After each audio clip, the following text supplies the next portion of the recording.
নমস্কার বন্ধুরা, আমি পৌলমী। আমার নতুন ইউটিউব চ্যানেলে আপনাদেরকে অনেক অনেক স্বাগত।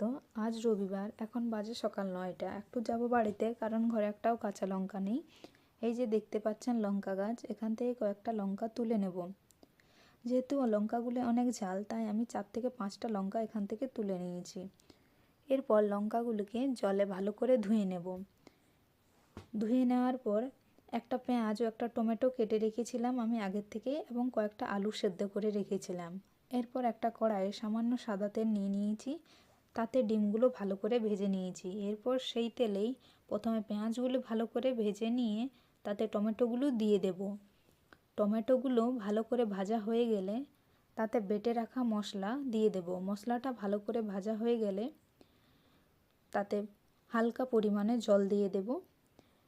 এরপর সেদ্ধ করে রাখা আলুগুলোকে ভালো করে ভেজে নিয়ে তার উপর কয়েকটা কাঁচা লঙ্কা ছড়িয়ে দেব। আলুগুলো ভালো করে ভাজা হয়ে গেলে তাতে পরিমাণ মতন হালকা জল দিয়ে উপর থেকে ডিমগুলো দিয়ে দেব। ব্যাস, তৈরি হয়ে গেল আমার ডিমের কারি। ভিডিওটা দেখার জন্য অনেক অনেক ধন্যবাদ। ভিডিওটা ভালো লাগলে একটা লাইক এবং একটা সাবস্ক্রাইব করে দেবেন।